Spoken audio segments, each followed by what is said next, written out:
Setelah Nabi Muhammad SAW wafat, mengapa istri yang ditinggalkan tak boleh menikah lagi? Istri-istri Nabi Muhammad SAW adalah ibu bagi orang-orang beriman. Itu sebabnya setelah Rasulullah SAW wafat, istri-istri beliau tidak boleh menikah lagi. Imam Syafi'i dalam kitab menafsirkan Al-Quran surat Al-Asyab ayat 6 mengatakan bahwa kaum mukminin diharamkan menikahi para istri Nabi tersebut dalam keadaan apapun. Para istri Nabi SAW itu diserupakan dengan para ibu karena besarnya hak mereka atas kaum mukminin dan juga karena diharamkan menikahi mereka, ujar Imam Syafi'i. Allah Subhanahu wa Ta'ala berfirman, istri-istri Nabi adalah ibu-ibu mereka.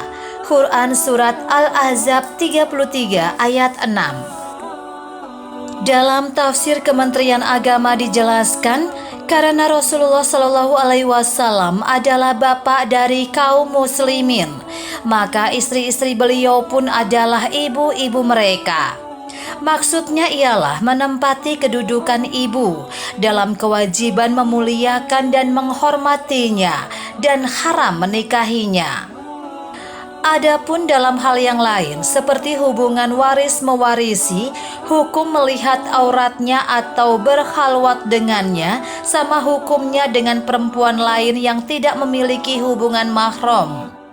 Sementara itu Ibnu Jarir dalam kitab Jami'ul Bayan mengutip Qatadah menyebutkan dengan kedudukan tersebut Allah Subhanahu wa Ta'ala mengagungkan hak-hak mereka.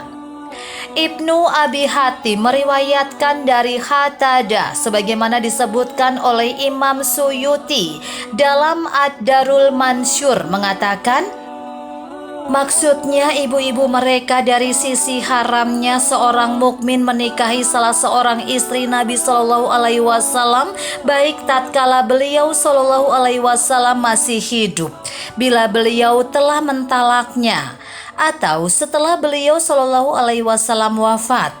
Mereka haram untuk dinikahi seperti haramnya menikahi ibu kandung sendiri.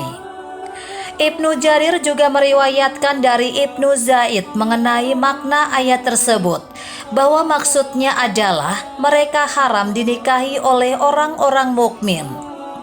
Ibnu Jarir At-Tabari mengatakan, keharaman istri-istri Nabi sama seperti keharaman ibu kandung mereka, yang mana istri-istri Nabi diharamkan untuk dinikahi setelah beliau wafat, sebagaimana diharamkan menikahi ibu-ibu kandung. Imam Al-Qurtubi dalam kitab Al-Jami' li Ahkamil Quran juga mengatakan maksud ayat tersebut adalah wajibnya memuliakan, mengagungkan, serta haramnya kaum lelaki mukminin menikahi mereka, ummahatul mukminin, namun tetap wajib menutup hijab mereka. Berbeda dengan ibu kandung, tidak perlu ada hijab ketika bertemu dengan anak kandungnya. Ada juga yang mengatakan karena kasih sayang ummahatul mukminin kepada kaum mukminin itu sama seperti kasih sayang ibu kandung kepada anak-anaknya, maka mereka diposisikan sebagai ibu bagi kaum mukminin. Namun kedudukan mereka sebagai ibu ini tidak berkonsekuensi saling mewarisi sebagaimana ibu kandung. Kemudian boleh juga menikahi anak-anak perempuan ummahatul mukminin.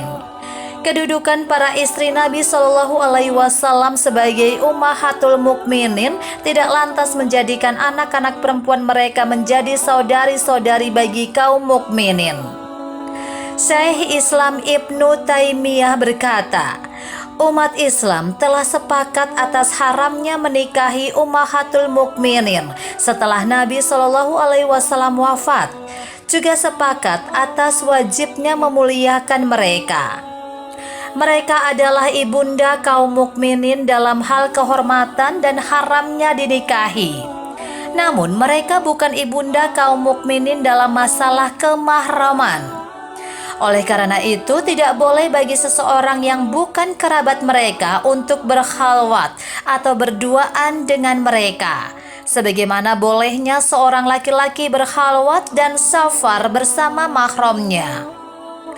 Ibnu Katsir mengatakan, maksudnya mereka adalah ibunda kaum mukminin.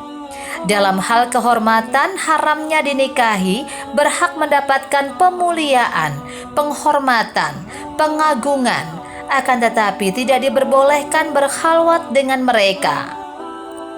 Haramnya menikahi mereka ini tidak menjalarkan kepada anak-anak perempuan mereka dan saudari-saudari mereka berdasarkan kesepakatan para ulama.